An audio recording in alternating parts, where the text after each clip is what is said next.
2024 లేదా 25లో డిగ్రీ లేదా బీటెక్ చదివారా? సాఫ్ట్‌వేర్ జాబ్ కోసం ఎదురు చూస్తున్నారా? అయితే కోడ్ జ్ఞాన్ 100 డేస్ కోర్సులో చేరండి. జాబ్ సాధించండి.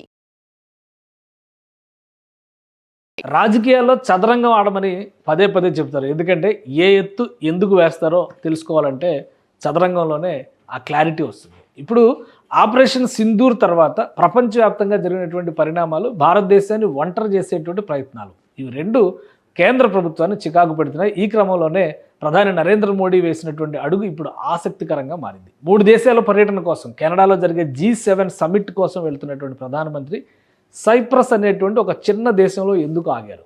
ఇది అందరినీ ఆలోచింపజేస్తున్నటువంటి అంశం. అయితే సైప్రస్ పవర్ ఇప్పుడు ఏకంగా తుర్కీని నిలదీసే విధంగా ఉందా అంటే దీనికి అవుననే సమాధానం వస్తుంది. ఇప్పటివరకు భారత ప్రధానులు 3 మాత్రమే సైప్రస్లో పర్యటించారు. మొదట 1982లో ఇందిరాగాంధీ వెళ్ళారు, తర్వాత 2002లో వాజ్పేయి వెళ్ళారు, ఇప్పుడు 2025లో నరేంద్ర మోడీ వెళ్ళారు. సో నరేంద్ర మోడీకి అక్కడ గ్రాండ్ వెల్కమ్ లభించింది. గ్రాండ్ వెల్కమ్ ఇక్కడ నుంచి వెళ్ళేటువంటి క్రమంలోనే ఆయన చాలా అంశాలను ఇందులో షేర్ చేశారు తన ఎక్స్ అకౌంట్లో. అలానే అక్కడ రిసీవింగ్ ఏ విధంగా ఉంది అనే దానిపైన కూడా ఇచ్చారు. ప్లస్ సైప్రస్లో కూడా ఇండియన్ కమ్యూనిటీ చాలామంది ఉన్నారు, వాళ్ళందరూ కూడా స్వాగతం పలికారు. ప్రెసిడెంట్ సైప్రస్ నికోస్ క్రిస్టోడలస్ ఆయన స్పెషల్గా ఆహ్వానం పలికారు. ఆ దేశంలో ఉన్నటువంటి ప్రత్యేకతల్ని, సాంస్కృతికంగా ఉన్నటువంటి వైవిధ్యభరితమైనటువంటి అంశాలని షేర్ చేసుకున్నారు. మరీ ముఖ్యంగా మన ప్రధానమంత్రికి ఒక స్పెషల్ ఈ ట్వీట్స్లో కూడా సైప్రస్ లాంగ్వేజ్లోనే, అంటే గ్రీక్ లాంగ్వేజ్లోనే అక్కడ ఉన్నటువంటి అధికారిక భాషలోనే ప్రధానమంత్రి షేర్ చేసుకోవడం, ఇండియన్ కమ్యూనిటీని కలవడం, అక్కడ కూడా ఆపరేషన్ సింధూర్ గురించి వాళ్ళు ఇండియన్ కమ్యూనిటీ మొత్తం కూడా ప్రధానమంత్రితో ఇంటరాక్ట్ అవ్వడం, ఇవన్నీ కూడా ఆసక్తికరంగా జరిగినాయి. సో మొత్తం టూర్ అయితే సక్సెస్ఫుల్గా జరిగింది. ఇప్పుడు G7 సమ్మిట్ కోసం కెనడాలో ల్యాండ్ అయ్యారు భారత ప్రధాని నరేంద్ర మోడీ. సో ఈ సైప్రస్కు ఉన్నటువంటి ప్రత్యేకత ఏంటి, అలానే క్రిస్టోడూలైడెట్స్ అంటే ప్రెసిడెంట్ ఆఫ్ సైప్రస్ ఆయన ఇచ్చినటువంటి హామీ ఏంటి, భారతదేశానికి టర్కీ విషయంలో కలిసి వచ్చేటువంటి అడ్వాంటేజ్ ఏంటి అనేది కూడా చూద్దాం మనం. అదే grand cross of the order of Makarios III అనేటువంటిది ఇక్కడ ఒక దేశంలోనే అత్యున్నతమైనటువంటి పౌర పురస్కారంగా చెప్తారు. దాన్ని ప్రధానమంత్రి నరేంద్ర మోడీకి బహుకరించారు. సో ఒక్కసారి జాగ్రఫీ చూద్దాం. సైప్రస్కి సంబంధించినటువంటి జాగ్రఫీ ఇది ప్రపంచంలోనే అతి చిన్న దేశాలుగా కనిపించేటువంటి వాటిలో ఒకటి, కానీ మెడిటరేనియన్ సీ అంటే మధ్యధరా సముద్రంలో 3వ అతిపెద్ద దేశం, అత్యధిక జనాభా కలిగినటువంటి దేశం. సో ఇది జాగ్రఫీ పరంగా చూస్తే సముద్రం మధ్యలో ఉండేటువంటి సైప్రస్ని ఒక్కసారి మనం ఇలా జూమ్అవుట్ చేసి చూస్తే ఆనుకుని ఉండేది అతి దగ్గరలో తుర్కీయే అతి దగ్గరలో ఉంటుంది.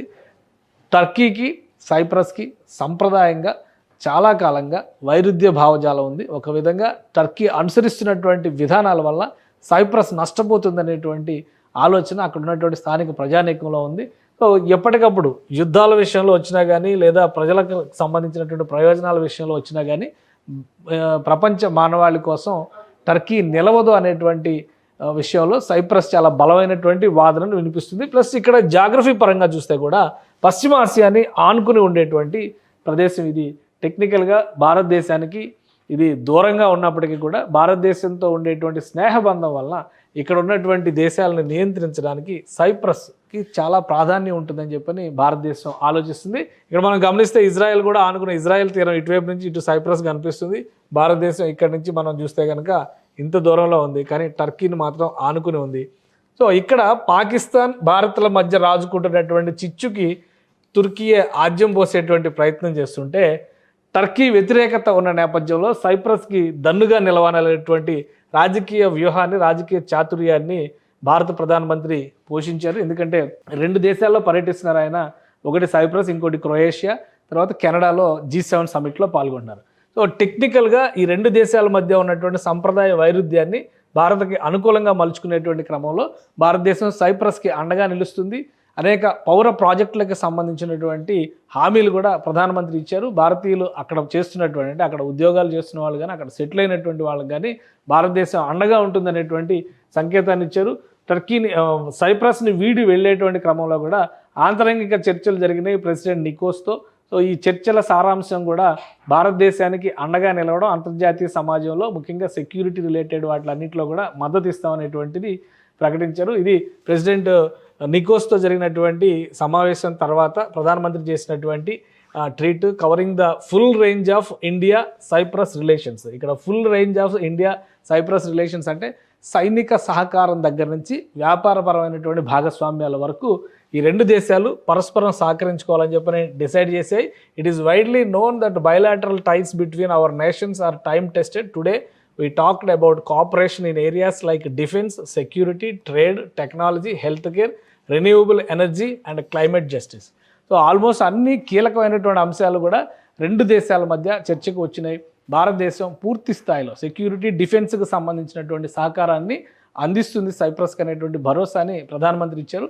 పరస్పర సహకారం ఇవ్వడం ద్వారా జాగ్రఫీ పరంగా అంటే భౌగోళికంగా తుర్కీకి ఒక సవాలు విసురుతోంది భారతదేశం అనేటువంటి సంకేతాలను చాలా స్పష్టంగా ఇచ్చినట్లయింది. సైప్రస్ టూర్ గ్రాండ్ సక్సెస్ అయిందని చెప్పిన కేంద్ర ప్రభుత్వం ప్రకటించింది. కెనడాలో G7లో కూడా అంతర్జాతీయ ఉగ్రవాదానికి సంబంధించినటువంటి అంశాలపైనే ప్రధానమంత్రి ఫోకస్ పెట్టబోతున్నారు. సో ఒక విధంగా ఏంటంటే ప్రత్యేకమైనటువంటి భారత దౌత్య బృందాలను పంపడం ద్వారా ఆపరేషన్ సింధూర్కు సంబంధించినటువంటి ఒపీనియన్ మేకింగ్ ప్రయత్నాల్లో భారత ప్రభుత్వం సక్సెస్ అయింది. ఇప్పుడు ప్రధానమంత్రి స్వయంగా ఈ అంశాలను భుజాన వేసుకుని వివిధ దేశాల ముందర పాకిస్తాన్ ఉగ్రవాద చర్యలను ఎండగట్టేటువంటి ప్రయత్నం చేస్తున్నారు.